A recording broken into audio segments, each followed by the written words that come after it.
Victor Schœlcher, Les amours de diligence. C'était une femme comme on en trouve beaucoup à Paris, mais comme il n'y en a qu'à Paris. Élégante, belle, jeune avec 30 ans et riche avec 10 000 francs de rente. Ces femmes-là sont pour l'ordinaire réellement veuves et gardent un fils de 7 ou 8 ans dans un des deux grands collèges.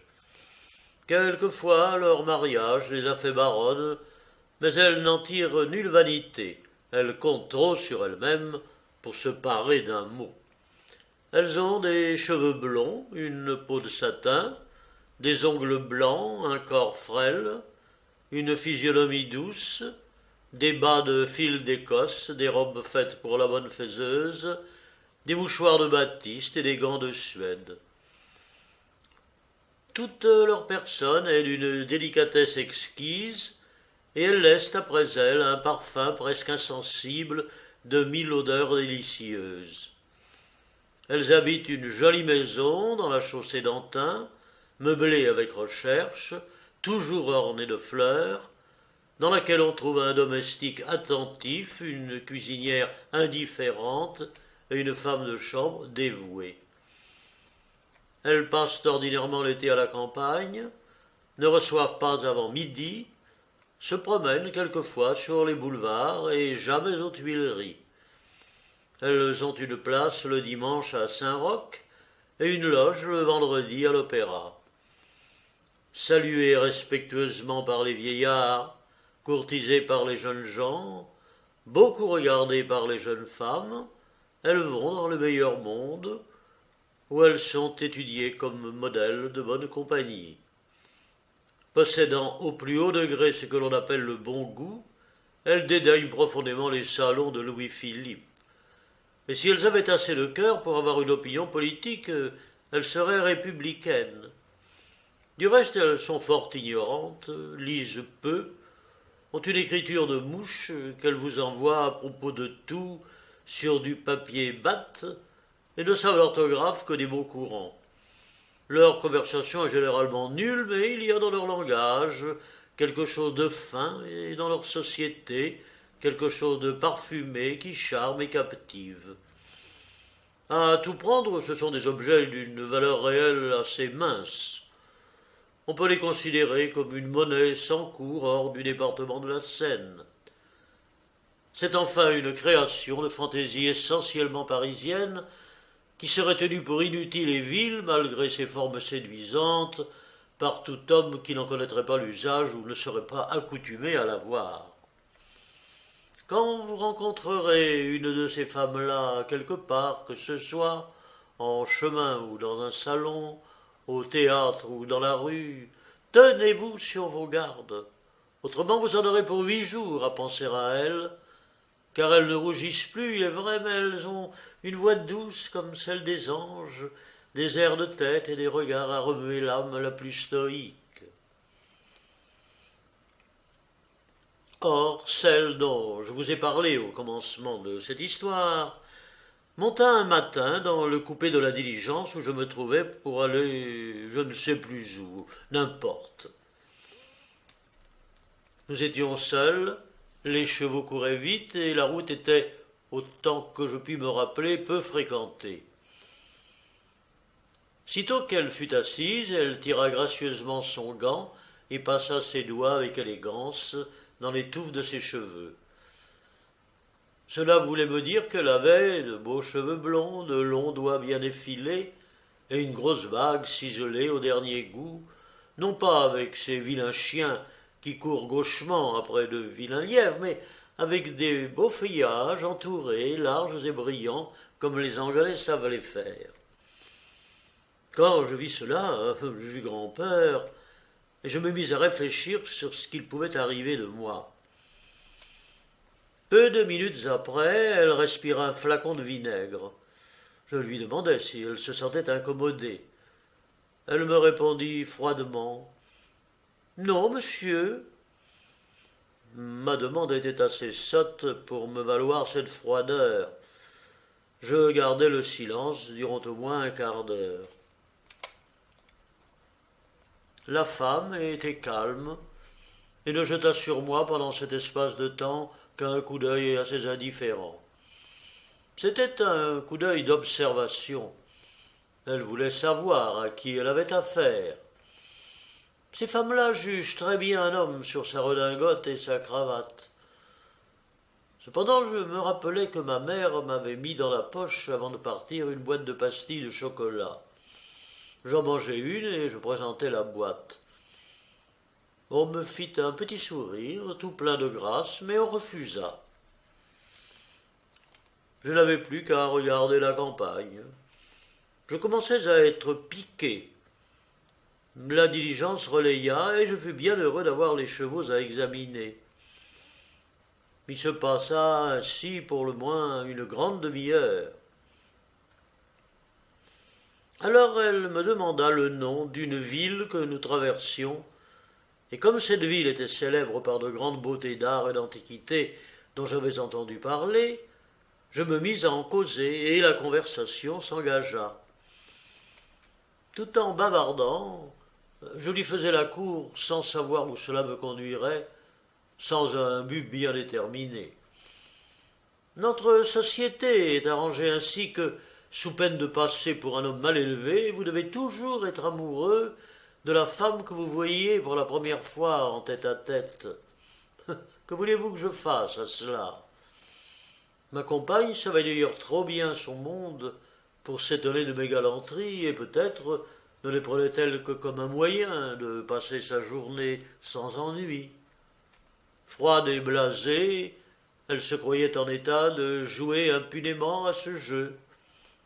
Elle avait tort. Elle n'était pas si dévergondée, assurément, que de se prendre aux mots de tendresse d'un premier venu, mais elle était assez pervertie pour chercher un combat toujours déshonorant parce qu'elle se croyait sûre de la victoire. Rien dans nos coquetteries ne fut d'abord personnel. Toutes les choses d'amour se disaient indirectement, comme ces choses se disent en pareilles circonstances. Oh, nous savions notre métier l'un et l'autre. Il était évident néanmoins que mon adversaire avait beaucoup d'envie de se moquer de moi. Cette intention perçait malgré lui, et de moment en moment, je me sentais frappé de traits ironiques qui ne me laissaient pas de doute sur ses desseins. Malheureusement, il arriva ce qui arrive toujours. J'avais commencé en plaisantant, presque par devoir de société. J'avais fait la cour à cette femme en diligence, comme je l'aurais saluée dans un salon. Mais je ne puis prendre l'amour qu'au sérieux. Mon cœur avide d'émotions tendres s'épanche avec enivrement, sitôt qu'il est ému, et je ne sais plus tromper. Je deviens grave, pénétré, fougueux. Je suis sincère.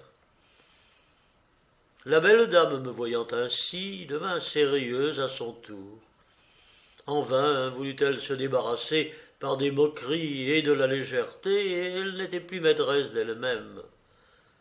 Et soit entraînement, soit tout autre sentiment que vous voudrez lui prêter, au bout de quelques heures, elle me regardait avec tendresse à ses pieds et me répétait « Yvan, je vous aime », quand je lui disais « Lina, je vous aime ». Comment nous avons été amenés là, on concevra bien qu'il m'est impossible de le dire. Ce fut une foule de nuances qu'il faut renoncer à analyser, un échange de petites coquetteries et de mouvements passionnés qui s'épuraient à mesure qu'ils devenaient plus vifs. Il y eut des colères, des souvenirs, des confidences, des jalousies et 1000 projets romanesques. Une fois, après être descendu de voiture pendant un relais, pour me délasser un peu et respirer, je la trouvai en remontant triste et préoccupée. Il ne lui avait fallu qu'une minute de réflexion, disait-elle, pour être épouvantée de ce qu'elle avait fait. Je devais mépriser une femme, ajoutait-elle, qui livrait ainsi son âme en quelques heures. Ce n'était là qu'une comédie. Restée seule un instant, elle avait déjà recouvré ses pensées du monde. Mais j'avais moi trop d'intérêt, je trouvais trop de contentement à maintenir son exaltation pour la laisser faire. Aussi j'employais de bien tendres paroles afin de chasser ses vieilles idées, afin de la mettre au-dessus de nos étroites conventions sociales, et de lui prouver que l'amour ne se calculait à la journée qu'au milieu d'une société corrompue comme la nôtre, qui, pour déguiser ses vices à ses propres yeux, a tout réglé, tout étiqueté, même les sentiments les plus intimes. De tels principes lui plaisaient. L'ardeur que je mettais à les soutenir paraissait exciter sa curiosité. Elle m'écoutait attentivement, et à la fin la sérénité reparut sur son beau visage. Elle souriait en me remerciant. Je roulais ma tête dans ses blanches mains. Ses lèvres touchaient doucement mon front. Les boucles odoriférantes de ses cheveux, plus fins que la soie, effleuraient ma figure, et je me mirais dans ses yeux humides. La route ne fut plus qu'une longue caresse d'une voluptueuse chasteté. Nous sentions le besoin de paraître purs et candides aux yeux l'un de l'autre, de nous montrer dignes de cette passion rapide qui était venue à nous comme un rayon du ciel, et, sans nous en rendre compte, nous cherchions à nous faire illusion sur nous-mêmes. Car l'amour des enfants, cet amour sans regret et sans arrière-pensée, cet amour si vif et si doux, a tant de charme dans son innocence virginale qu'on voudrait toujours y revenir, même lorsqu'on a goûté les enivrements de la terre.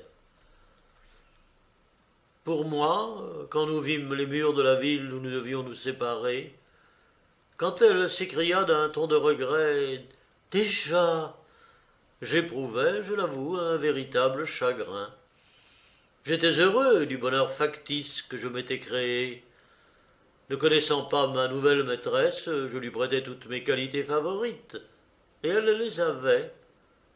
Je la faisais tendre, suave, mélancolique, timide, malicieuse, et elle était tout cela. Mais je comprenais bien qu'une fois descendus de cette voiture, nous rentrerions dans la vie réelle pour reprendre les vices et les doutes que nous venions d'oublier. Je comprenais bien que la société viendrait tomber de toute sa prosaïque lourdeur entre elle et moi, mais j'étais triste. Peut-être avait-elle la même pensée, car elle était triste aussi. Enfin, il fallut se résigner. Nos adieux se firent longtemps d'avance. Nous nous promîmes 20 fois de nous revoir dès notre retour à Paris, de nous écrire chaque matin. Il fut bien convenu que Dieu seul avait pu faire en si peu de temps 2 amants dévoués, 2 indifférents, et qu'elle n'avait aucun reproche à s'adresser. La diligence arrêta, on m'attendait, je descendis, après lui avoir pressé la main, puis nous saluant avec respect devant le monde, elle continua son voyage. Je ne sais si je me trompe, mais il me semble qu'il n'y a pas de jouissance intime égale à celle de saluer avec respect devant le monde une belle femme bien habillée, à qui l'on peut toucher la main sitôt que le monde ne vous regarde plus, à qui l'on peut dire « toi » sitôt que le monde ne vous écoute plus. Concevez-vous en effet une joie plus vraie que celle de voir une femme entrer pompeuse et superbe dans un théâtre, de vous trouver au milieu de la foule qui se récrie et admire son aspect, et d'entendre cette divinité vous dire d'un regard plein de tendresse « À vous ce triomphe, mon ange, tout est pour vous !» Est-il un bonheur plus ineffable que celui d'être ainsi 2 tout seuls sur la terre? L'amour est au fond une impulsion simple et tranquille, dont le cours régulier ne peut engendrer que plaisir. Tel honnête fermier éprouve le véritable amour, et cependant n'aime pas autrement qu'il ne s'assied à table avec un bon appétit pour prendre un bon repas. Mais il y a des hommes qui ont été amenés, je ne sais comment, à se sentir tout autrement que ce brave fermier. Leur irritabilité n'est excitée que par la quintessence de perfections réelles ou imaginaires, et quand ils deviennent amoureux, ce qui leur arrive très souvent, leur imagination se monte à un tel diapason qu'elle n'est plus d'accord avec rien. De là des extases, des ravissements, des joies du ciel, mais bientôt après des désappointements et des déceptions. Car il est presque impossible que ces gens-là rencontrent des femmes assez folles pour répondre à leur délire par un délire égal. Je n'ignorais pas ces choses. Je n'ignorais pas que Lina avait perdu la primeur de pensée nécessaire à l'idéalité que je voulais conserver à notre union. Et cependant, dès le lendemain, je lui écrivis. Mais je ne tardais pas à être obligé de renoncer à toutes mes illusions. Ces lettres étaient autant de modèles d'égoïsme, de lieux communs et de parti pris. Rien de naturel ni de vrai dans cette correspondance. Et c'était pitié de voir y grossir la froideur et l'insensibilité à mesure que le temps s'écoulait, à mesure que les souvenirs du voyage s'effaçaient. La première lettre était triste. On voyait dans le style les yeux de Lina demi-fermés, et elle disait en terminant « Je vous presse sur mon cœur ». Dans la seconde, elle écrivait plus tranquillement « Tout à vous ». Dans la troisième, « Je vous serre la main ». Dans une autre, « Mille tendres compliments ». Une dernière enfin était close presque avec civilité par « Je vous offre mes amitiés ». Quelques extraits de ces épîtres amuseront peut-être nos philosophes psychologistes. Je les leur livre sans accepter la responsabilité du style. Je ne veux pas même corriger les fautes afin de mieux conserver à toute cette histoire le cachet de la vérité. Dans la première, on trouvait encore quelque sensibilité. Elle se ressentait de l'influence du coupé de la diligence. « Votre lettre a été bien douce à mes yeux, » écrivait Lina, « car elle m'a appris que vous m'aimez encore. J'avais peur, vraiment, je suis si coupable. Mais je réclame votre indulgence. Je ne puis vous dire par écrit ce que je voudrais vous confier. Le temps me permettra un jour cette satisfaction. Dites-moi ce que vous faites et ce qui vous occupe. Si vous voulez que je vous le dise, mon bon Ivan, vous me paraissez un peu fou, mais c'est égal. Je veux partager vos peines et vos plaisirs. Adieu, mon ami. Vos billets aimables seront reçus avec plaisir. J'ai dit ce qu'il fallait pour qu'on ne s'étonne pas que je les reçoive. Adieu encore, je vous serre sur mon cœur.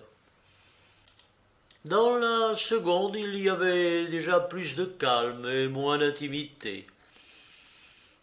Je voulais répondre hier à votre joli billet, mais impossible. Je suis accablé des visites de gens que je ne connais pas et qui viennent directement à moi pour savoir de mes nouvelles.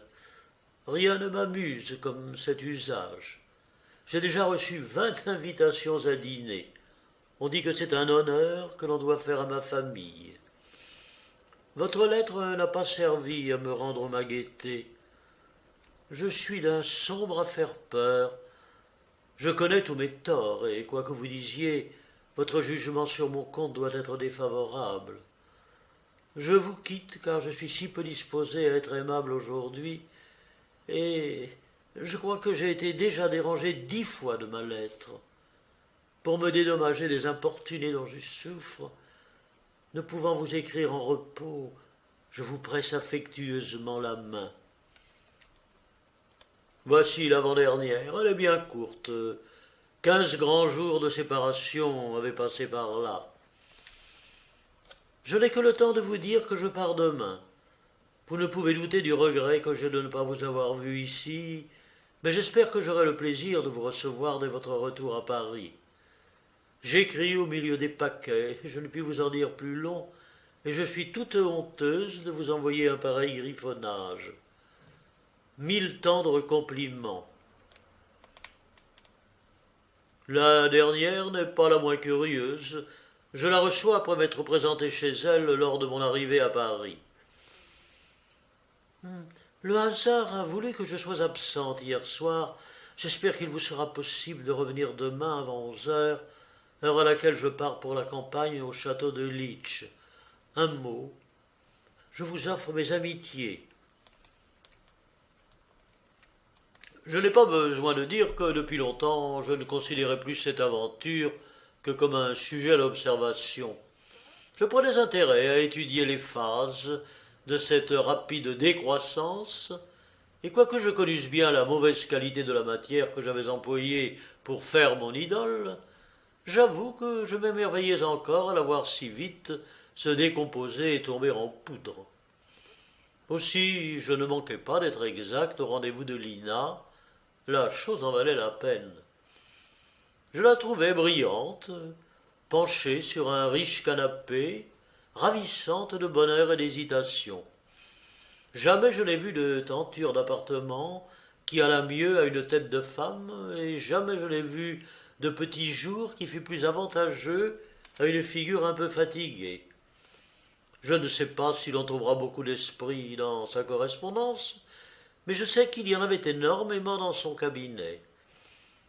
Elle me reçut avec une grâce à me faire tourner la cervelle, et je crois que je serais retombé sous le charme si j'avais été moins prévenu d'avance, mais j'arrivais froid et je restais froid.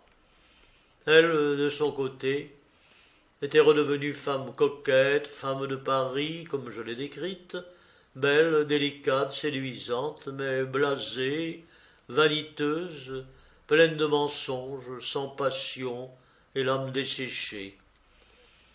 Elle se fit grande dame. Elle parut confuse des souvenirs de la diligence. Elle voulait commencer une intrigue selon les règles. Elle n'avait rien compris au rôle que je prétendais lui faire remplir.